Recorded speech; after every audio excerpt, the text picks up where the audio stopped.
I never meant to hurt you. Alright, listen. Today we are going through ETFs. If you don't know what an ETF is, it is an exchange trade fund. Pretty much are funds that track an index. So for all my passive investors, what I mean about a passive investor is you're not trying to look at all the stocks, do all your research, but you may have a particular segment of the market that you like. For example, if you like, oh, I like robotics. Instead of looking at all of the robotic companies and trying to choose one, you have an ETF that actually has robotic companies in there, and you can invest in all of them. Right? Semiconductors, you can invest in all of them. Freaking clothing, real estate. They have different ETFs that you can invest in all of them. So I'm gonna give y'all a couple, just in case you don't know about these particular ETFs and you want to invest in these ETFs because you believe in that sector of the market. All right, so I'm not going into any particular order. This is off of my personal watch list. Can we see that? Can we see that? Yeah, there we go. When I move out the way, you can see it.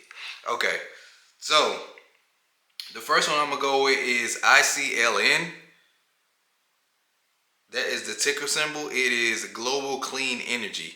And as you can imagine, it's clean energy. Now, you can look and see through the asset allocation, like every, how I said, the ETFs, they actually have different companies within the ETF. So if you look here, you see in this particular one,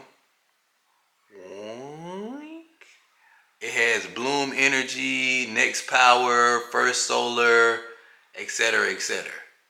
Right? All right. So the next one, that's when it comes to energy. Then we have another one, which this one I personally am invested in. No, not this one, but this one that's duplicated, similar to this one. But VDE, this is another energy. VDE. The asset allocation for that, we got the Exxon Mobils, we got the Chevrons, we got, what else we got in there? We got Conoco, Kinder Morgan, Valero, Phillips.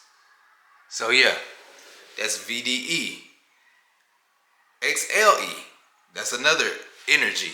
It pretty much has the same ones that I just named. Yeah, Exxon, Chevron, Conoco. Matter of fact, I should look on the computer so y'all can see it even better. The only thing with the computer that I cannot figure out is how to find the actual allocation on Webull. Now, if I was in like Fidelity or Vanguard, then they actually show it. But on Webull, for some reason, it don't show it, or at least I haven't found it. It's crazy. Oh, let's see. Boom. Yeah, I don't know. I don't know why you can't see it on the desktop version of Webull. I was just showing you on my phone.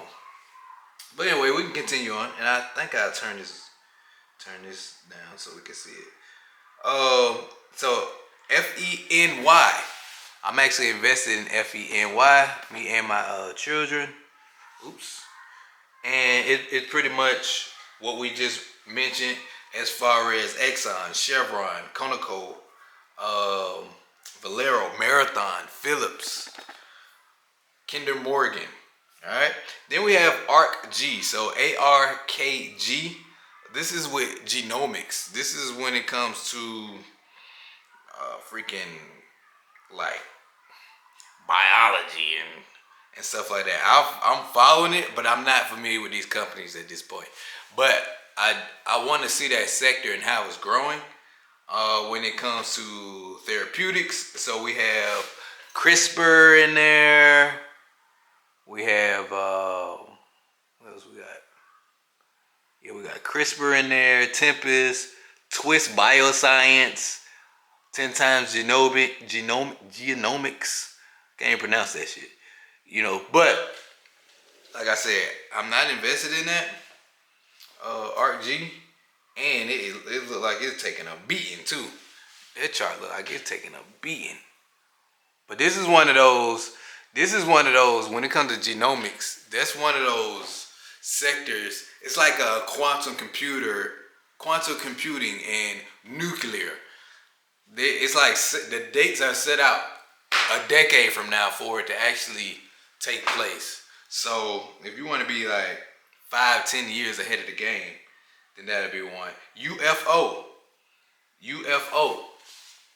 Now with UFO, that's space exploration. When it comes to UFO, and let's look at it. Boom. I'll show y'all the chart for UFO. Not too bad chart. Not too bad of a chart. Oh, what we got? We have the fund is, what we got in UFO? Planet Labs. Oh, what else we got? Dang, I need to do a better job, right? Anyway. Oh, I can go to Fidelity on the next one. Next time I go to Fidelity. Alright, so UFO, what I'm going to do is I'm going to go through them, break it down, and then if it's one that piques your interest, then you can be like, ooh, I want to look into that one. Alright, so like I said, UFO, that's space. XBI, that's biotech. And then we got ARTY, that's future AI and tech. So that's future AI and tech. Then we have ROKT, which is Final Frontier type models. It has the Rocket Labs, the Lockheed Martins, the L3 Harrises. So pretty much like a future defense. All right. Then we have SOXX, SOXX, which is for semiconductors.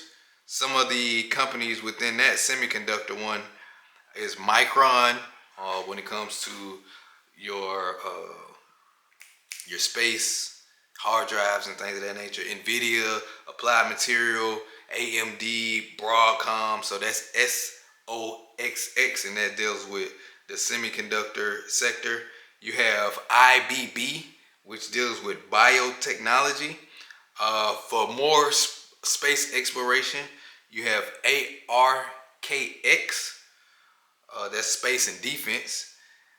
Then you have more semiconductor, that's SMH, when it comes to more of the semiconductor investments. If you want more robotics, we got BOTZ, BOTZ, more robotic companies, and also ROBO when it comes to robotic companies. You may be already familiar with the QQQ. That's pretty much the tech sector in a whole. Another one I looked into was LIT. That deals with lithium and batteries. So lithium and battery tech, and some of the companies within that fund is, let's see, what we got? Samsung, SDI, Panasonic.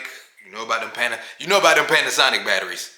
Yeah, when you hit that Dollar Tree, get you some remote batteries real quick for $1. You know about that. So yeah. And XME. So XME is for metal and mining. Metals and mining. Let me see some of the companies in there. Oh, Royal Gold. That did me good this year. Freeport, Newmont, Peabody Energy. All right. I just wanted to see if I could focus this again. Oh yeah, there you go. All right. So when it comes to the actual ETFs, it is a good way to get into investing instead of looking at, like I said, individual companies. You can look at the actual sector. So if you want semiconductors, instead of being like, yo, I'm just put my money in the NVIDIA, like, no, you can put your money into the entirety of that sector. So you'll be in NVIDIA, you'll be in MU, you'll be in the Descendants, all in one portfolio, all on one ETF. So as those rise and fall and the sector grows, so will your income. Alright, I appreciate y'all tapping into me. Hopefully I ain't keep y'all over 10 minutes. I'll catch y'all on the next one. I'm here to thrive, baby.